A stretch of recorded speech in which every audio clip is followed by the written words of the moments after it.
ചെങ്കടൽ വഴി കടന്നുപോകുന്ന കപ്പലുകൾക്ക് നേരെ വീണ്ടും ആക്രമണവുമായി യമനിലെ ഹൂതി വിമതർ രംഗത്ത് വരികയാണ്. ബ്രിട്ടന്റെ ഉടമസ്ഥയിലുള്ള എണ്ണക്കപ്പലാണ് ഹൂതി വിമതർ ഇക്കുറി ആക്രമിച്ചത്. ഇതിനു പുറമെ ഒരു US ഡ്രോൺ വെടിവെച്ചിട്ടതായും റിപ്പോർട്ടുകൾ വ്യക്തമാക്കുന്നു.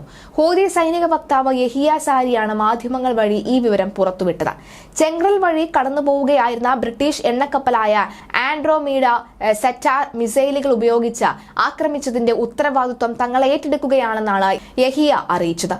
US സെൻട്രൽ കമാൻഡറുടെ റിപ്പോർട്ടുകൾ പ്രകാരം കപ്പലിന് ചെറിയ കേടുപാടുകൾ സംഭവിച്ചുവെങ്കിലും മറ്റ് പ്രശ്നങ്ങളൊന്നും ഇല്ലാതെ തടസ്സമില്ലാതെ യാത്ര തുടരുകയാണെന്നാണ് വിവരം.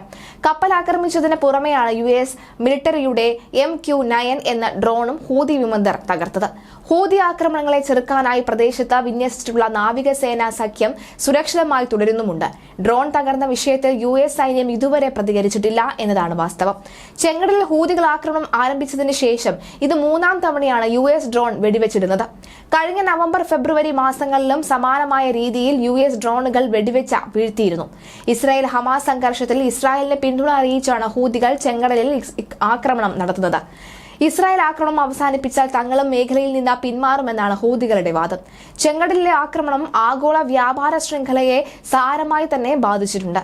ഇസ്രായേലുമായുള്ള ബന്ധം കപ്പലുകൾക്ക് പുറമെ അമേരിക്കയുടെയും ബ്രിട്ടന്റെയും കപ്പലുകൾക്ക് നേരെയും ഹൂതികൾ ആക്രമണം അഴിച്ചുവിടുന്നുണ്ട്.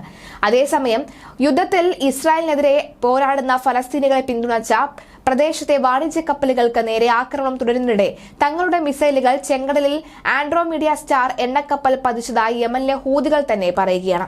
ഇറാൻ പിന്തുണയുള്ള ഹൂതികൾ യമനിൽ നിന്ന് ചെങ്കടലിലേക്ക് 3 കപ്പൽ വിരുദ്ധ ബാലിസ്റ്റിക് മിസൈലുകൾ വിക്ഷേപിച്ചതായി US സെൻട്രൽ കമാൻഡ് സ്ഥിരീകരിച്ചു.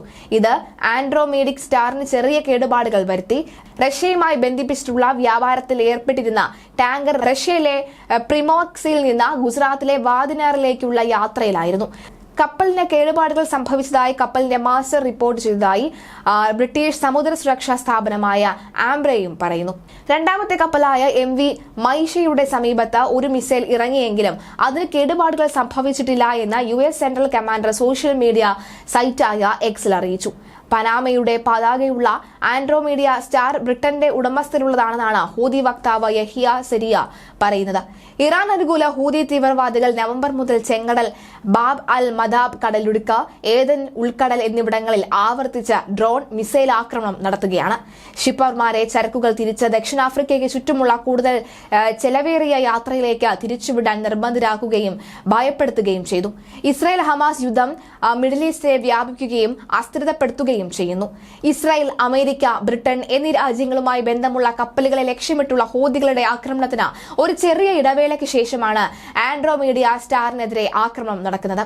വാണിജ്യ ഷിപ്പിംഗ് സംരക്ഷിക്കുന്നതായി US നേതൃത്വത്തിലുള്ള സഖ്യത്തെ സഹായിച്ചതിനു ശേഷം USS ഡ്വൈറ്റ് ഡി എൻഫോർമർ വിമാനവാഹിനി കപ്പൽ വെള്ളിയാഴ്ച സൂയസ് കനാൽ വഴി ചെങ്കടലിൽ നിന്ന് പുറപ്പെട്ടു. യമനിലെ സദാ പ്രവിശ്യയിലെ വ്യോമാതിർത്തിയിൽ അമേരിക്കൻ MQ-9 ഡ്രോൺ തകർന്നതായി ഹൂതികൾ വെള്ളിയാഴ്ചയാണ് അറിയിച്ചത്. എന്തായാലും ഇതിനൊരു തിരിച്ചടി എന്ന നിലയിൽ അമേരിക്ക നേരിട്ടിറങ്ങാനുള്ള സാധ്യത വളരെയധികം ഉയർന്നു നിൽക്കുന്ന സാഹചര്യവും കൂടിയുണ്ട്. അമേരിക്ക ഇപ്പോൾ ഒന്നും മിണ്ടാതെ നിൽക്കുന്നത്, അല്ലെങ്കിൽ അമേരിക്കയ്ക്ക് ഹൂതികളുടെ ആക്രമണം അത് സ്ഥിരീകരിച്ചൊരു പക്ഷെ അമേരിക്കയ്ക്ക് ഒരു നാണക്കേട് ഉണ്ടാകുമെന്ന കാര്യം അതായിരിക്കാം ഒരു പക്ഷേ സ്ഥിരീകരണത്തിൽ പോലും കടക്കാതിരുന്നത്. ഒരു പക്ഷെ സ്ഥിരീകരിക്കാതെ പോലും തിരിച്ചടിക്കാനുള്ള സാധ്യത എന്തായാലും വർദ്ധിക്കുന്നുണ്ട്. ഇറാനും ഇസ്രായേലും തമ്മിലുള്ള കരയാക്രമണം ശക്തമാകുന്ന സാഹചര്യത്തിലാണ് വീണ്ടും കടലിലേക്ക് പോകുമ്പോൾ കടലിലും യുദ്ധം ശക്തമാകുന്ന കാഴ്ച നമ്മൾ കാണാൻ സാധിക്കുന്നത്.